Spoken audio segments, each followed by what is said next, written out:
for the better. And not only were friends there, but there were some sinister faces in the crowd. Yeah, faces that squinted their eyes, waiting for him to say one wrong word, waiting for him to make one mistake. You got to know everybody in church isn't there for the glory of the Lord. Some folk want you to mess up.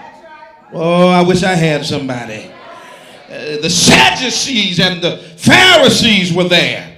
They were supposed to be keepers of the law, the spiritual leaders. But Jesus had gained so much popularity that they felt threatened, so full of jealousy. They sat there and they watched him come in. The Romans were there, fearing revolt and watching for any signs of rebellion against Rome. They were ready and waiting to crush any type of an uprising. And Jesus realized as he listened to their hosannas that soon the sinister voices would drown out the voices of love. He knew that these crying for him to be king would soon be crying, crucify him, or simply standing aside saying nothing at all. Isn't it amazing how when we are popular, folks sing our praises? And then when we fall from grace, the same folk that sang your praises say, I knew he wasn't no good in the first place. Can I get a witness in here? Now Jesus is descending along the road from the Mount of Olives across the brook toward the gate, the crowds thronging around him. And I wonder how the apostles were reacting to all of this. I've always wondered how they were reacting. And I could imagine Judas was probably ecstatic, basking in the reflected glory, because he wanted an earthly kingdom more than any of the others. I can imagine that Peter walked with his chest stuck out, enjoying the throngs and the cheers of the crowd, and maybe he had one hand on his sword just in case something popped off and went wrong. And maybe it was all worth leaving his fishnet and his boats alone. Maybe after all of this, we're going to get what we deserve. And maybe Thomas was there, a bit skeptical about everything that was going on, wondering what was going to happen next. And maybe Andrew was overwhelmed by it all. He was so used to bringing people to Jesus one by one, and now he sees these throngs of people there to see his Lord and his Master. And what about James and John? Do you suppose they were thinking about Jesus being crowned king so that they could sit on his left and on his right in positions of power and authority? They were all there in Jerusalem, loving faces, sinister faces, anxious apostles, crowds trampling almost upon one another, when suddenly the whole procession stopped. Look at somebody say it stopped, y'all. Do you suppose it could have been a little like rush hour traffic on the expressway?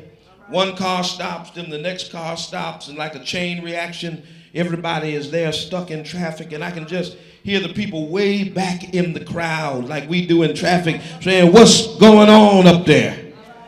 What is the holdup? Why don't you guys move on? But the people who were closest to Jesus could see, and they realized that it was him who stopped the parade. Then they saw his body began to shake. Maybe at first they thought he was laughing. Laughter would seem to be natural, for everybody else was laughing and full of joy, and joy prevailed on that day. So maybe Jesus was ecstatic about what was going on, and he was laughing. But then they saw his face, and they saw no evidence of laughter. Rather, they saw sorrow and tears. He was not laughing, but he was crying. And the scripture tells us that Jesus reacted emotionally many times from different scenes that he saw. When he saw the poor, when he saw the hungry, when he saw people sinning, when he saw the ill, the scripture says repeatedly that he had compassion on them. But it only tells us of 2 times that Jesus actually cried. One time he cried at the grave of Lazarus. You remember Mary and Martha were both weeping, and it says Jesus wept with them. He wept for them. He entered into their grief with compassion, and he identified with their sorrow and with their despair. But this was the second occasion. And why was the Lord crying right here? He looked at the city of Jerusalem. He saw the mixture of faces and the masses of humanity crowding there, and he realized the emptiness that was in their lives. They had not heard the message of peace. They did not understand the purpose of his coming. Listen, what does the Bible say in Luke 19? When we go down to 41 to 44, it says, as he approached Jerusalem and saw the city, he wept over it and said, if you, even you, had only known on this day what would bring you peace. But now it is hidden from your eyes. The days will come upon you when your enemies will build an embankment against you and encircle you and hem you in on every side. They will dash you to the ground, you and the children within your walls. They will not leave one stone on another, because you did not recognize the time of God's coming to you. They had eyes, but they could not see. They had ears, but they could not hear. They missed the whole point of the message that Christ was giving them over the last 3.5 years. I'm not coming as an earthly king to conquer anybody. I'm not coming here in an act of war or to reestablish an earthly kingdom. You missed the whole point of what I've been preaching.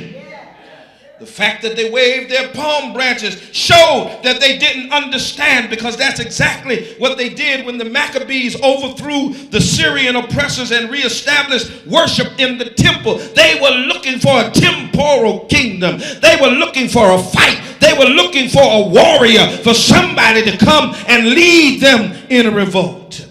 By waving palm branches, they were showing that they expected for Jesus to be just another warlord, another general of the armies, one who would lead them to overthrow the Romans. They were saying that they were ready to pick up their swords. They were ready to pick up their shields. They were ready to go to war if Jesus would lead them.